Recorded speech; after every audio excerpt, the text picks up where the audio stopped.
গরিমা জামাপত্র গোছাচ্ছে, দুদিন পর চলে যাবে। আরণ্যকের শরীরটা ভালো নেই, বলছে ওকে, বলছে তুমি জামা কাপড় দাও, আর তোমার সাথে একেবারেই থাকা যায় না, কথা বলাও যায় না। বলছে যখন এতই আমার সাথে থাকা যায় না, তাহলে আমার সাথে আছো কেন? বললো তোমাকে সহজে আমি ছেড়ে দেবো না, তুমি ভাবছো কি আমি ছেড়ে দেবো? রোশনাইয়ের কাছে চলে যাবে? আমি রোশনাইয়ের কাছে হেরে যাব না।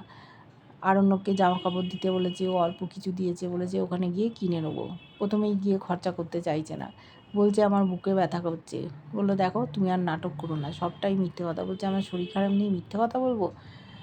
ওদিকে রোশনাই আর আদিত্য দুজনে মিলে আসবে বলে রেডি হচ্ছে। ও একটা গান বাজিয়েছিল, সেইটা আদিত্য কাপুর বন্ধ করে দিল। এদিকে এখানেও গান বাজছিল, যেটা গরিমার পছন্দ না, বন্ধ করে দিল।